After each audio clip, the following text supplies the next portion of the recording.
Shalom dan selamat datang di YouTube channel GSJS Jakarta.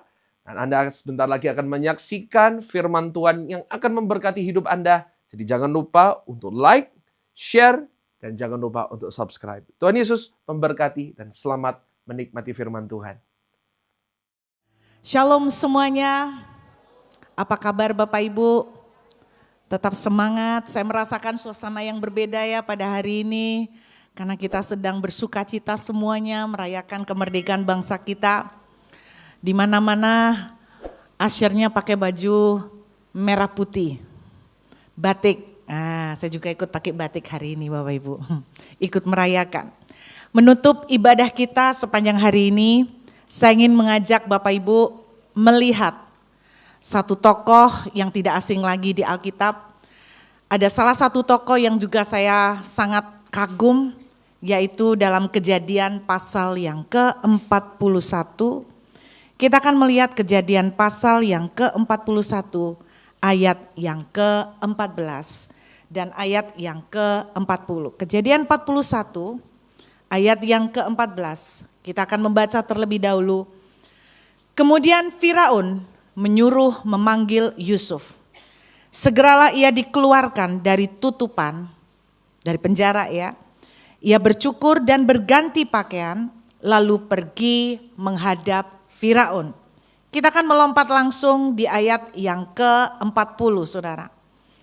Engkaulah menjadi kuasa atas istanaku dan kepada perintahmu seluruh rakyatku akan taat. Hanya tahta inilah kelebihanku daripadamu. Saudara, kalau Anda membaca Kejadian 41 ayat 14, Yusuf masuk dengan status sebagai narapidana ketika dia dipanggil oleh Firaun dalam ayat 14. 26 ayat kemudian di ayat yang ke-40, saya percaya itu berlangsung beberapa menit.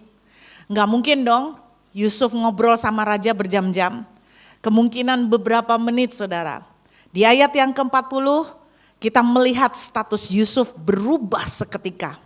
Dari narapidana menjadi tangan kanan Firaun, penguasa besar kedua di seluruh Mesir.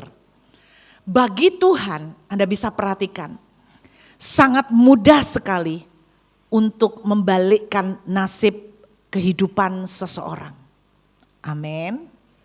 Bagi Tuhan, sangat tidak sulit untuk mengubahkan nasib seseorang dari narapidana menjadi penguasa Mesir.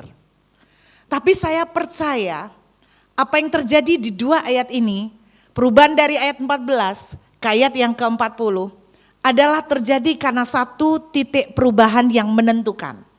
Coba Anda lihat Kejadian 41 ayat yang ke-50. Kejadian 41, kita akan melihat ayat yang ke-50 Bapak Ibu. Sampai dengan ayat yang ke-51. Sebelum datang tahun kelaparan. Jadi ini Yusuf mendapatkan kuasa dari Firaun untuk mempersiapkan tahun kelaparan dan tahun kelimpahan. Ayat 50 menuliskan begini. Sebelum datang tahun kelaparan, jadi tentunya masih masa kelimpahan ya. Masih masa seneng-senengnya nih. Lahirlah bagi Yusuf dua orang anak laki-laki yang dilahirkan oleh Asnat, anak Putifera, Imam Dion.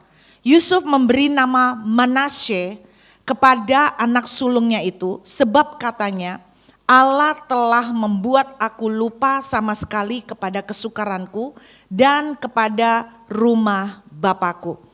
Saya percaya sekali Bapak Ibu, Kejadian pasal 41 ayat 50 inilah yang memberikan petunjuk kepada saudara dan saya.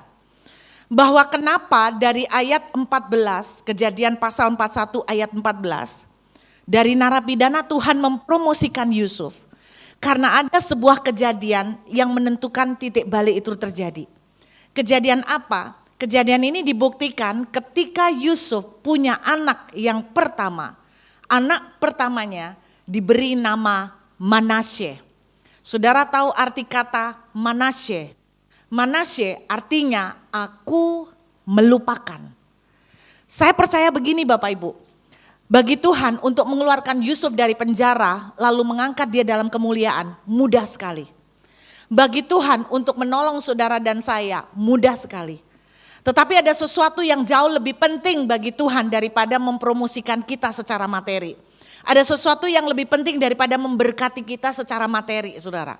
Yaitu apa? Ketika Yusuf sebelum bisa keluar dan dipromosikan, ada sebuah perubahan yang terjadi di dalam. Yaitu dia melepaskan pengampunan kepada saudara-saudaranya yang telah menjerumuskan dia dalam serangkaian penderitaan yang panjang selama hampir 13 tahun. Tahukah saudara, dari jarak Yusuf masuk ke sumur sampai Yusuf dipromosikan menjadi penguasa, itu sekitar hampir 13 tahun. Dan saya yakin kalau dia misalnya ada di dalam penjara dan dia belum melepaskan pengampunan kepada saudara-saudaranya, ini prediksi saya yakin dia tidak akan keluar-keluar. Kenapa begitu, Bu Ruth? Karena kalau dia keluar, dia balas dendam, dia akan bunuh saudara-saudaranya. Dan itu tidak akan dibiarkan Tuhan, karena 12 semuanya adalah benih atau bibit dari orang Israel. Benih bangsa pilihan. Jadi saya yakin kenapa Yusuf dipromosikan Tuhan luar biasa, karena ada kejadian yang mendahului, yaitu melepaskan pengampunan. Dalam hidup kita Bapak Ibu, saya percaya tidak ada dari kita yang terluput. Kita pasti ketemu orang yang menyakiti kita. Amin.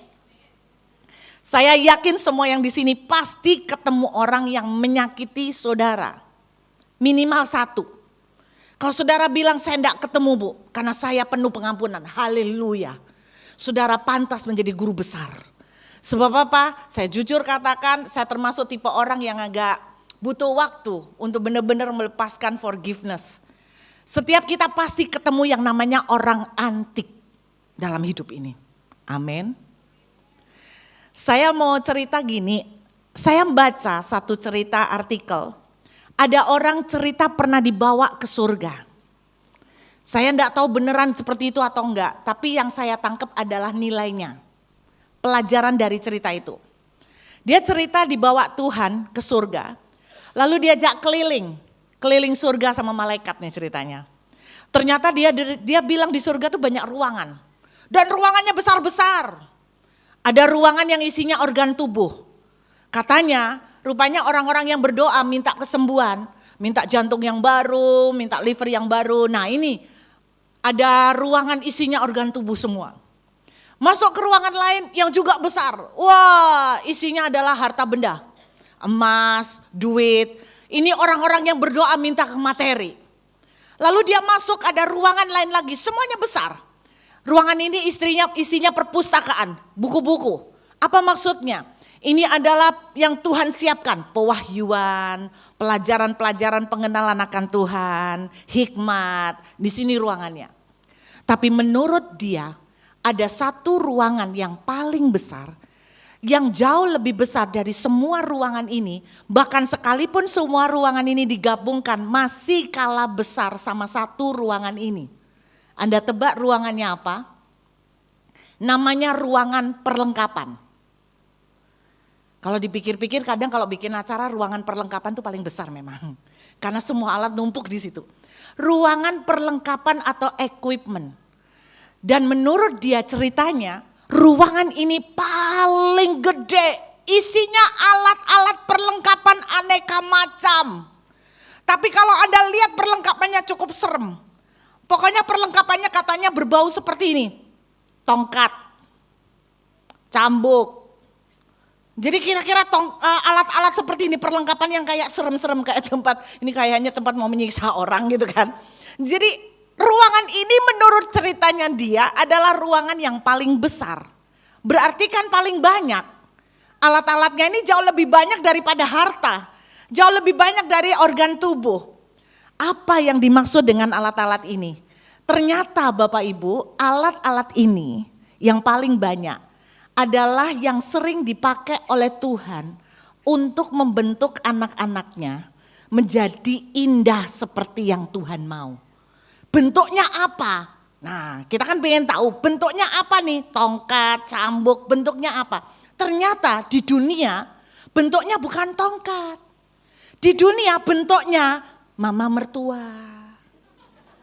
Loh serius, ini ceritanya dia. Bentuknya apa lagi? Bos. Bentuknya apa lagi? Suami. Bentuknya apa lagi? Istri. Bentuknya apa lagi? Rekan sekerja. Bentuknya apa lagi? Saudara-saudara. Bentuknya apa lagi? Menantu. Bentuknya apa lagi? Orang tua. Bentuknya apa lagi? Anak-anak. Jadi kalau saya dengarkan, rupanya orang-orang antik yang punya potensi menaruh luka dalam kehidupan saudara dan saya yang menjengkelkan, yang bikin makan itu keseretan saudara. Ternyata ini alat yang paling banyak tersedia di surga. Dan rupanya Tuhan rindu mengizinkan alat-alat ini tujuannya bukan menyakiti saudara dan saya, tapi membuat saudara dan saya menjadi indah. Dibentuk menjadi seperti DNA-nya Tuhan. Amin. Amin saudara. Dan alat ini paling banyak. Berarti orang-orang yang punya potensi menyakiti, memperlakukan kita dengan tidak adil, memfitnah saudara, melukain, ini adalah alat di tangan Tuhan untuk membentuk kita. Nah saya mau bilang, bersyukurlah untuk alat ini. Kenapa? Karena kalau saudara punya alat ini dalam hidupmu, itu tanda bahwa sebentar lagi kau akan dibawa naik level. Lu enggak percaya? Kalau Yusuf keluar dari penjara, terus kemudian dipromosikan jadi penguasa. Kalau andai kata ada paparasi atau wawancara dengan wartawan, dia ditanya begini, Pak Yusuf, kira-kira siapakah yang Bapak paling berterima kasih atas jasa mereka, sehingga Bapak sampai menjadi penguasa? Saya percaya nama pertama yang disebut adalah Tuhan, pasti. Tapi nama kedua yang disebut, saya yakin Yusuf akan berkata begini, terima kasih buat saudara-saudara saya yang sudah menjebolkan saya ke dalam sumur. Karena tanpa masuk sumur saya tidak akan sampai ke sini. Terima kasih kepada Tante Potifar. Karena tanpa Tante Potifar saya tidak akan ketemu Firaun. Loh iya benar gak Bapak Ibu? Prison, penjara buat Yusuf ternyata menjadi tempat promosi. Jadi kalau hari ini Bapak Ibu ketemu orang-orang yang menjerumuskan saudara ke dalam sumur, mari katakan, yes, haleluya, sebentar lagi aku akan naik level, amin. Ya semangatnya enggak ada kalau dibicara disakit-sakitin begini. Kalau saudara ketemu bos atau rekan kerja yang menjengkelkan, yang benar-benar memperlakukan saudara dengan tidak adil, katakan haleluya, berarti saudara sebentar lagi mau diangkat Tuhan, dipromosikan. Amin. Bersyukur sama orang-orang antik yang ditaruh Tuhan. Amin. Makin antik,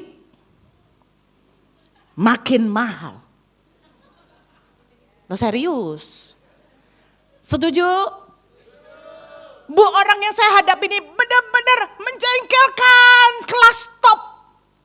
Gak ada tandingannya, sing ada lawan bu. Top banget. Saya mau katakan, berarti makin antik, makin top, makin mahal. Dan karena mahal, Anda harus treat baik-baik. Anda harus perlakukan baik-baik. Anda kalau ketemu barang antik diapain? Ditendang? Enggak, diapain? Ditaruh di tempat paling bagus, diusap-usap, dielus-elus, dibelai-belai, dibersihin. Jadi kalau saudara punya mertua yang menjengkelkan super top, Anda harus belai-belai, elus-elus, dipijatin, dibikinkan masakan, bukan diisi racun tikus, saudara ya. Kenapa? Karena kalau Anda belajar dari cerita Yusuf bisa sampai kepada promosi karena orang-orang yang begitu. Saya melihat pada waktu Papa Yusuf meninggal, sebelum meninggal, dia berdoa buat semua anak-anaknya. Yuk kita lihat doanya buat Yusuf. Kejadian pasal yang ke-49. Saudara, doanya dia buat Yusuf bagus banget, keren banget. Kejadian 49. Kita lihat dari ayat yang ke-22. Yusuf adalah seperti pohon buah-buahan yang muda. Pohon buah-buahan yang muda pada mata air. Dahan-dahannya naik mengatasi tembok. Ini dalam bahasa Inggrisnya nggak seperti ini Bapak Ibu. Dalam bahasa Inggrisnya itu dahan-dahannya naik mengatasi tembok sampai buahnya tuh melewati tembok. Nah kalau Anda digambarkan pohon seperti ini, pohon apa yang Bapak Ibu bayangkan? Yang paling gampang saya membayangkan pohon mangga ya. Anda kan sering ketemu toh, pohon mangga sampai lebat sampai keluar mengatasi tembok. Setuju? Nah, nggak mungkin pohon durian kan? Saya tidak pernah ketemu pohon durian yang lebat sampai sebelah. Enggak, pohon mangga. Nah pohon mangga masih banyak. Nah Alkitab menuliskan Yusuf dikatakan seperti pohon yang lebat sekali buahnya. Sampai melewati tembok, sampai buahnya over. Saudara tahu artinya bahwa kehidupan Yusuf sangat sedemikian rupa diberkati. Dan diberkatinya bukan buat dia sendiri, tapi sampai dia bisa memberkati orang lain. Kenapa saya bilang sampai bisa memberkati orang lain? Di mana-mana Pak, Bu, kalau ada pohon mangga, terus kemudian over panenannya sampai melewati tembok. Memang tidak ada peraturan yang tertulis, tapi ada peraturan yang tidak tertulis, tapi diakui oleh banyak orang. Buah yang melewati tembok itu siapa saja boleh petik, betul? Dan Anda tidak akan dibawa ke polisi karena Anda memetik buah yang melewati tembok, saudara. Inilah artinya bahwa buahnya sedemikian lebat sampai bisa memberkati orang lain. Saudara, hari-hari ke depan akan terjadi banyak masa yang semakin sulit. Saya mendengar curhatan dari banyak pengusaha. Pengusaha apapun, banyak yang mengeluh tambah susah.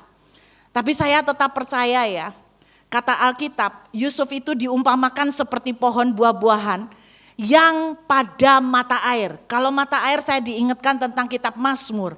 Berarti tidak pernah kering, selalu berbuah di dalam segala musim. Musim kering berbuah, musim krismon berbuah, musim perang berbuah, musim dingin berbuah, musim panas berbuah. Saya berdoa jemaat GSJS, keadaan apapun ke depan, jemaat GSJS akan menjadi berkat, jemaat GSJS akan bisa jadi kesaksian, sehingga nama Tuhan dipermuliakan. Seperti Yusuf, pohon buah-buahan yang lebat, amin. Tapi ini rahasianya, gimana hidup kita bisa tetap mengalami seperti buah yang lebat dalam segala musim. Di ayat selanjutnya dituliskan begini, ini kuncinya Bapak Ibu. Walaupun pemanah-pemanah telah mengusiknya, memanahnya, dan menyerbunya, namun panahnya tetap kokoh dan lengan tangannya tinggal liat oleh pertolongan yang maha kuasa, pelindung Yakub, oleh sebab gembalanya gunung batu Israel. Bahasa Indonesia kita sedikit ada yang miss, ada yang kurang.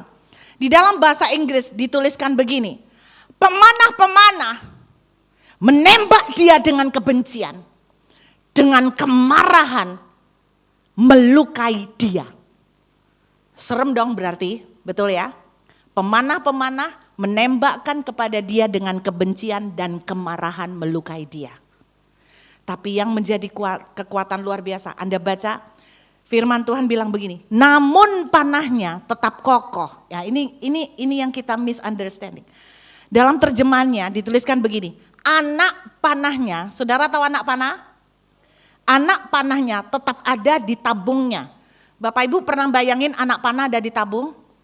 Berarti kalau anak panah ada di tabung, Yusuf punya kekuatan dan kemampuan untuk menembak gak? Yusuf punya kesempatan dan punya potensi untuk bisa menembak balik, betul? Tetapi Alkitab menuliskan anak panahnya tetap tidak bergerak, tetap tinggal di dalam tabung. Artinya apa? Artinya Yusuf tidak ambil itu panah, lalu menembakkan balik untuk balas dendam. Lalu dituliskan tangannya menjadi kuat liat oleh pertolongan yang maha kuasa. Berarti Yusuf tidak bergerak untuk ngambil panahnya, tetapi dia menguatkan kepercayaannya kepada pertolongan dan pembelaan dari tangan Tuhan. Ini rahasianya bahwa Yusuf sedemikian rupa diberkati. Orang menyakiti dia, orang memfitnah dia, orang meracunin dia, orang lakukan sesuatu yang jahat sama dia. Tapi Alkitab menuliskan tangan dia tetap kokoh, tidak bergerak untuk ngambil panah. Makanya saya bilang, saya kagum sama Yusuf. Ini orang spesial. Saya harus mengakui saya secara pribadi, Saya kalau disakiti orang, saya butuh waktu sedikit lebih lama untuk loading kesabaran. Apalagi zaman dulu masih teenager. Gini-gini saudara lihat saya modelnya kalem. Tapi saya waktu teenager pernah pacaran sama kepala geng. Pasti Anda enggak percaya. Tapi ceritanya gimana pacaran sama kepala geng? Sebetulnya jadi karena saya pernah pacaran sama kepala geng, leader geng, anak-anak muda kan zamannya dulu geng-gengan ya. Jadi saya tuh ngelihat dia tuh seringkali ya tawuran sama geng lain. Itu lagi musim zaman itu. Jadi saya ini mau ndak mau juga ngerasa saya ikut keras. Saya ini wah keras Bapak Ibu kalau udah ngamuk. Wah. Orang takut, orang sabar, orang kelihatan kalem itu kalau ngamuk lebih menakutkan. Serius Bapak Ibu, saya kalau ngamuk mas semua binatang keluar. Keluar, jangankan binatang, piring pun terbang. Sandal, kursi, semua yang ada di dekat saya bisa terbang, bahaya banget. Itu dulu, untung pada waktu bertobat langsung berhenti seketika. Jadi saya ini orang yang membutuhkan waktu lebih untuk bisa melepaskan pengampunan. Saya makanya waktu ngelihat Yusuf, ini orang luar biasa banget. Bagaimana panah ditembakkan, dia tidak goyang untuk mengambil panah dan balas. Tapi sebaliknya, dia berharap pada pembelaan Tuhan. Amin. Saya berdoa, teman-teman di GSJS, salah satu cara kita bisa tetap berbuah di musim kekeringan adalah saudara belajar introspeksi. Kalau ada sesuatu ganjalan di dalam hati, mari saudara belajar jadi seperti Yusuf. Anda akan lihat ketika Tuhan melihat reaksi saudara, maka Tuhan akan memulihkan. Amin Bapak Ibu. Karena itu saya berdoa hari-hari ini Anda persiapkan. Apapun yang akan terjadi, saya beberapa waktu yang lalu ngobrol dengan seorang hamba Tuhan senior.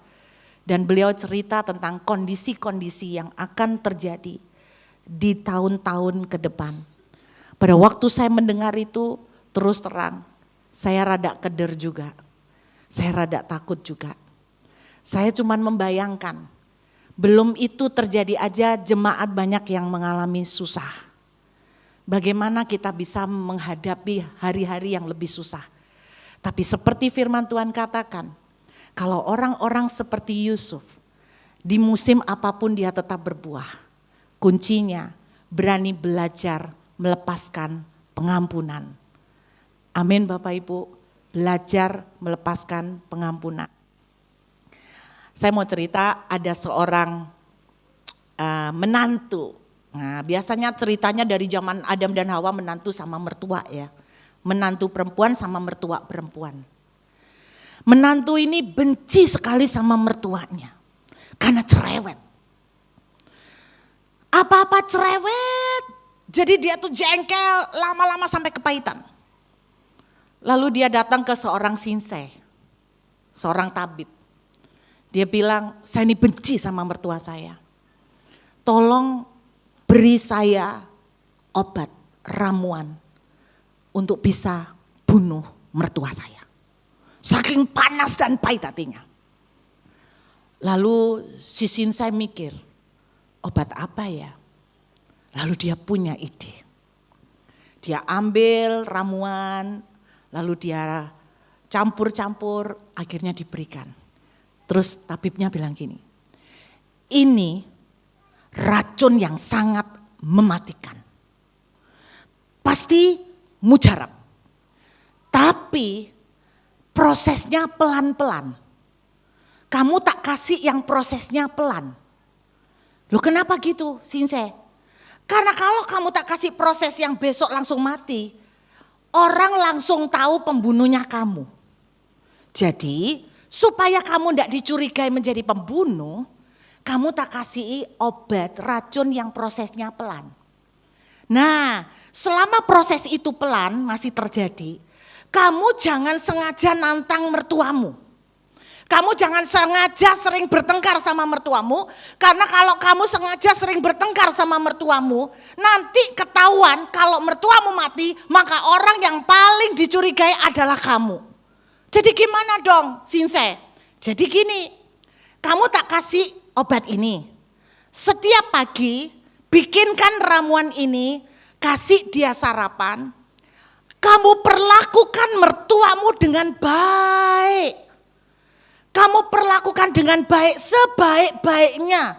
Jangan nantang, jangan kurang ajar, nanti kamu dicurigain. Jadi kamu harus baik.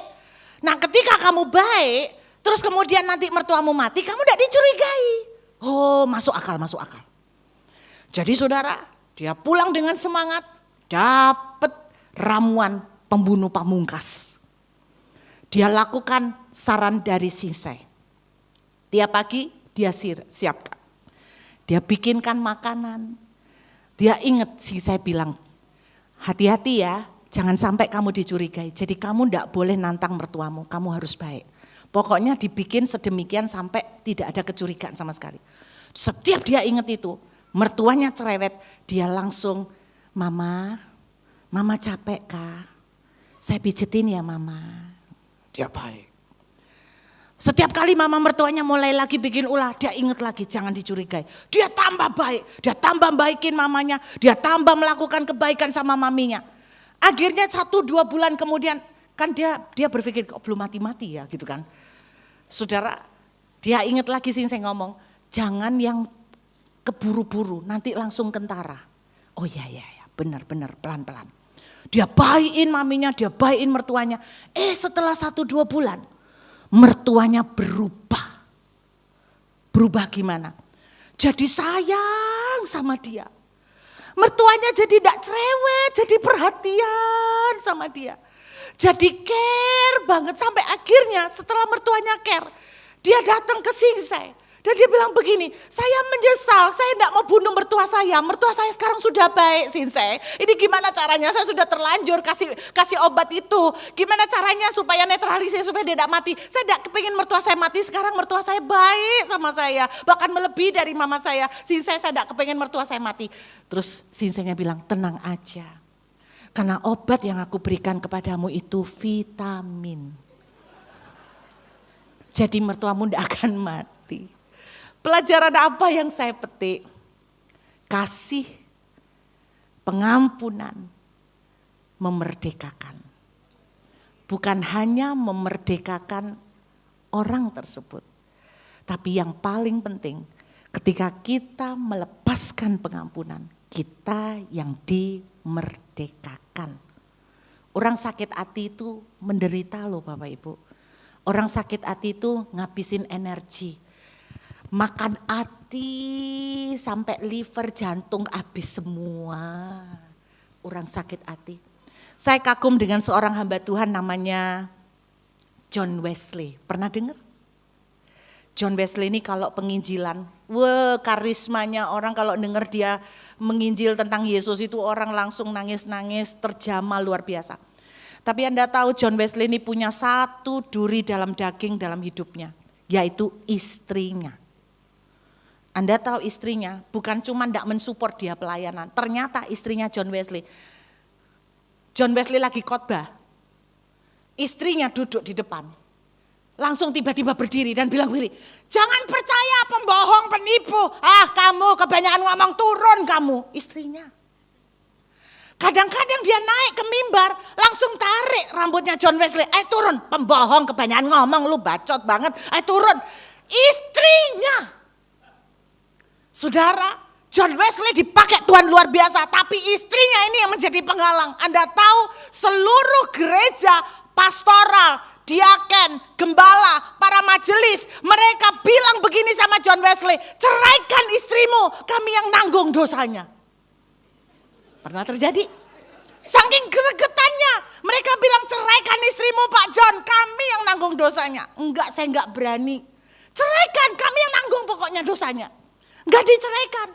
Akhirnya seluruh gereja benar-benar terganggu dengan kehadiran sang istri. Setiap kali John Wesley khotbah istrinya ikut. Dan setiap kali ikut ngerepotin beneran.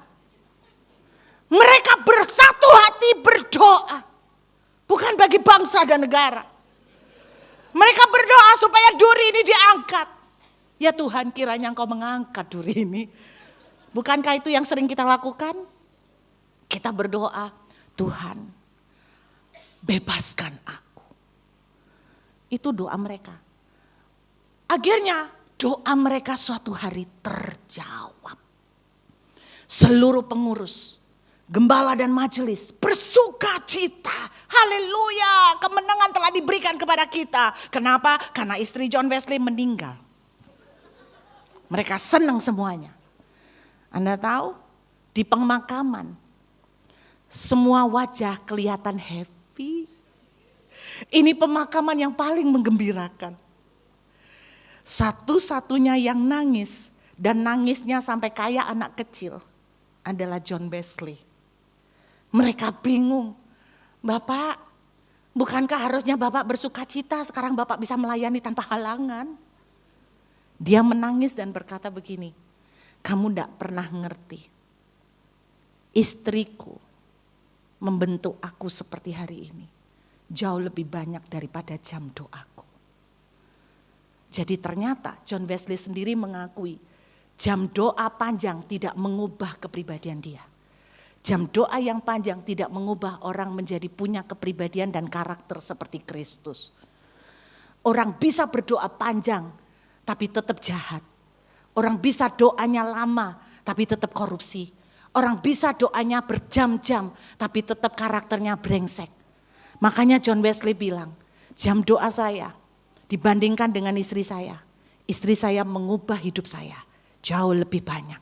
Karena John Wesley tahu pada akhirnya ketika dia berangkat pulang ke Tuhan, yang Tuhan lihat bukan berapa jam dia berdoa. Yang Tuhan lihat bukan berapa banyak pelayanan yang dikerjakan. Yang Tuhan lihat adakah karakter Tuhan, pribadi Tuhan di dalam diri. Itu sebabnya bersyukur untuk orang-orang yang menyakiti kita. Amin. Bersyukur untuk orang-orang yang menjadi orang antik dalam hidup saudara. Lepaskan forgiveness dan saya berdoa jemaat gereja GSJS akan menjadi jemaat yang berbuah-buah banyak. Siapa yang hari ini punya orang antik? Tolong angkat tangan dengan bangga. Hampir 90% punya orang antik ya. Tolong sekarang saya ajak merenung sebentar. Pejamkan mata. Bayangkan wajahnya. Loh beneran, serius. Tolong bayangkan wajahnya. Bayangkan wajah orang antik. Orang antik itu siapa? Saya tahu manusia kita pengen cakar dia. Waktu membayangkan wajah kita mau gitu kan? Maunya gitu. Orang antik itu dari kelas-kelas kecil sampai yang kelas kakap. Saya pernah pulang pelayanan Bapak Ibu, saya ketemu ibu-ibu. Di luar gerbang, buat saya ini juga orang antik. Tapi masih kelas teri lah. Dia tiba-tiba bilang begini loh. Depan saya nih, baru pulang khotbah nih. Lagi berkarisma seperti begini nih. Tiba-tiba si ibu itu datang begini. Aduh perutnya endut sekali. Ini isinya apa ya? Perutnya kok gendut sekali ya? Bu Ruth, lemu, gemuk. Ya ampun. Bapak Ibu, saya pendeta juga manusia. Kalau tidak ingat Tuhan, saya mau ambil lakban. Saya mau plester itu mulut. Saya mau ngomong sama dia, mulut lu gak pernah sekolah ya. Tapi saudara tahu, Tuhan mengingatkan saya, ini soal kecil loh. Anda jangan bilang jengkelin loh. Oh bagi wanita tuh jengkelin Pak. Mungkin bapak-bapak enggak. Wanita tuh sensi. Nggak ada wanita yang seneng dibilang gemuk. Apalagi pakai dipertegas. Aduh endut sekali. Isinya apa? Pakai tangannya pegang di perut saya terus putar-putar begini loh. Dia ngomong aja sudah menyakitkan ditambah peneguhan pakai tumpang tangan lagi. Bukan tumpang tangan mendoakan tapi api tumpang tangan. Aduh, bulat sekali, besar sekali, gemuk sekali, isinya apa? Ini orang benar-benar gak pernah sekolah loh mulutnya. Bagi orang wanita, biarpun pendeta, tapi tetap perempuan Pak, normal.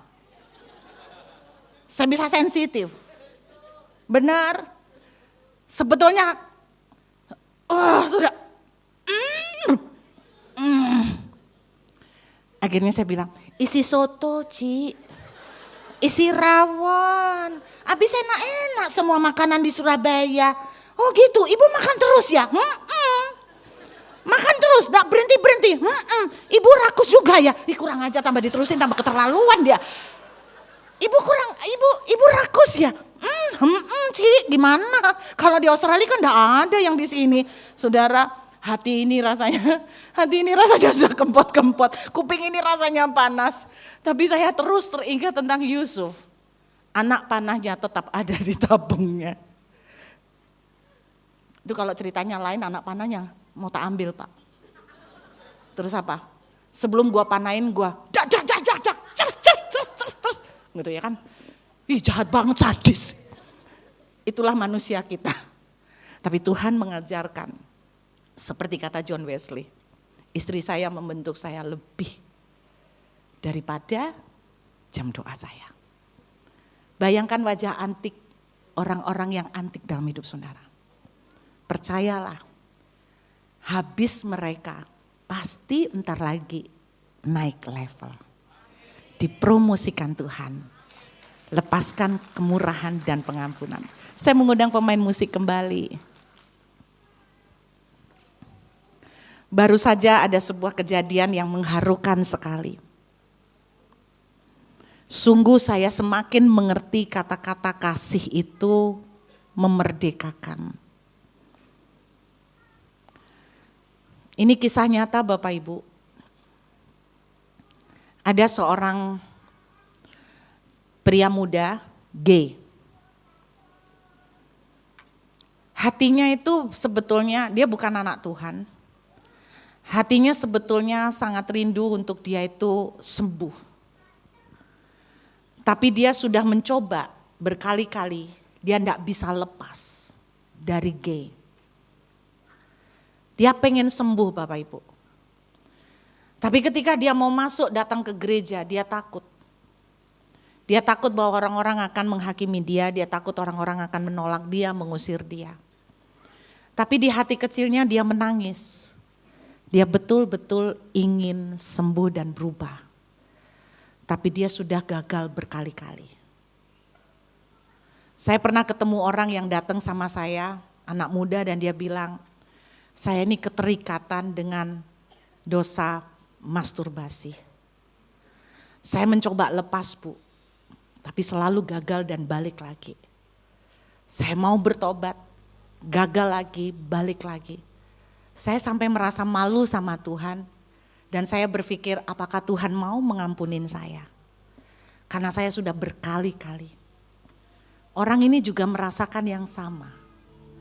Kemudian Anda tahu apa yang terjadi? Dia cuma datang berdoa. Aku tuh pengen sembuh Tuhan. Tapi aku enggak sanggup. Tapi aku lelah. Tapi aku pengen sembuh. Suatu saat setelah beberapa waktu pergumulan itu, dia bermimpi. Cuman mimpi. Di dalam mimpinya, dia melihat Tuhan Yesus datang menghampiri dia. Lalu dia panggil namanya. Anakku, datanglah kepadaku. Dia jawab, Tuhan, aku ini kotor. Aku ini gay. Aku mau sembuh tapi gak bisa. Gimana Tuhan kalau nanti aku jatuh lagi? Datang kepadaku. Tapi Tuhan, aku takut menyakitimu lagi. Datang kepadaku. Datang saja kepadaku. Mimpinya cuma sesederhana itu. Dia nangis, terbangun dan nangis sejadi-jadinya. Kalimat yang keluar dari mulut Tuhan cuman sederhana. datang saja kepadaku. Gak pakai kayak kita ya. Janji ya, jangan ngulang loh. Kalau ngulang tak tabok loh ya. Kita kan bersyarat. Tuhan datang kepada Tuhan. Dia mulai datang ke gereja. Datang ke gereja. Tidak sampai 6 bulan. Dia betul-betul sembuh, berhenti dari keterikatannya. Kasih menyembuhkan. Kasih memerdekakan. Ketika hati saudara terluka, belajarlah melepaskan kasih dan pengampunan. Akan memerdekakan saudara. Dan akan memerdekakan bahkan apapun yang saudara ada dalam hidupmu akan dimerdekakan dan menjadi pohon yang berbuah lebat dalam segala musim. Amin. Selamat belajar mengampuni. Selamat belajar melepaskan kemurahan. Yuk kita menghampiri Tuhan. Ada satu pujian lama sekali, nggak tahu nggak Niko? Kasih Tuhan memulihkan. Kasih Tuhan memulihkan, kasih Tuhan memperbarui, kasih Tuhan mau mengampuni, kasih Tuhan mengubah segalanya. Amin. Kalau ada tadi angkat tangan, aku terluka. Saudara percayakah sebelum Tuhan bisa memberkati saudara dan menjawab doa, lepaskan pengampunan. Karena firman Tuhan berkata kalau kamu tidak mengampuni, kamu tidak bisa diampunin, apalagi diberkatin. Kalau saudara rindu melihat breakthrough, pastikan Anda belajar melepaskan forgiveness. Amin. Sama-sama katakan, kasih Tuhan memulihkan, kasih Tuhan memperbarui, kasih Tuhan mau mengampuni, kasih Tuhan mengubah segalanya. Katakan sekali lagi, kasih Tuhan memulihkan, kasih Tuhan mau membarui, kasih Tuhan mau mengampuni, mau mengampuni, kasih Tuhan mengubah segalanya. Mari kita pejamkan mata sebentar. Beberapa minggu lalu seorang wanita bertanya kepada saya, Bu, kondisi saya benar-benar dalam kondisi terpuruk. Saya ini selalu bertanya sama Tuhan, apa salah saya? Kok sampai hari ini saya belum melihat pemulihan? Saya ngobrol sama beliau. Akhirnya saya baru mengerti bahwa dia menyimpan luka. Saya bilang bagaimana Tuhan bisa memberkati. Sedangkan untuk mengampuni engkau, Tuhan tidak bisa lakukan karena engkau juga tidak mau ngampuni. Dan ketika dia belajar mulai melepaskan pengampunan, saya belum melihat pemulihan secara materi. Tapi yang pasti, saya melihat dia disembuhkan. Dan ketika dia disembuhkan, saya percaya perubahan berikutnya akan menjadi sebuah bonus yang mudah sekali buat Tuhan. Ketika Yusuf belajar melupakan semua perbuatan saudara-saudaranya, saya percaya butuh 13 tahun akhirnya Yusuf melepaskan. Akhirnya Tuhan mengangkat dia dalam kemuliaan. Bayangkan wajah orang-orang yang menyakiti saudara saat ini. Yuk sama-sama lepaskan blessing. Berkatin dia. Lepaskan pengampunan. Saudara tidak butuh alasan bahwa engkau mengampunin kalau dia berubah. Untuk sebuah pengampunan saudara tidak butuh alasan. Saudara cuma butuh ketaatan. dan keputusan untuk mau taat dengan Tuhan. Lepaskan, ampuni dia, dan lihatlah bagaimana tangan pertolongan Tuhan akan menggantikan tangan saudara yang lemah dan melakukan pembelaan dan pertolongan dalam hidup saudara. Tuhan, Engkau melihat setiap hati, Engkau melihat setiap air mata, dan hamba-Mu berdoa kekuatan baru mengalir. Mereka mampu berjalan dengan ketaatan kepada Tuhan, karena kami percaya kasih yang kami lakukan akan menyembuhkan dan memulihkan dan memerdekakan. Terima kasih Tuhan, hamba berdoa memintakan berkat-Mu yang terbaik buat mereka semua.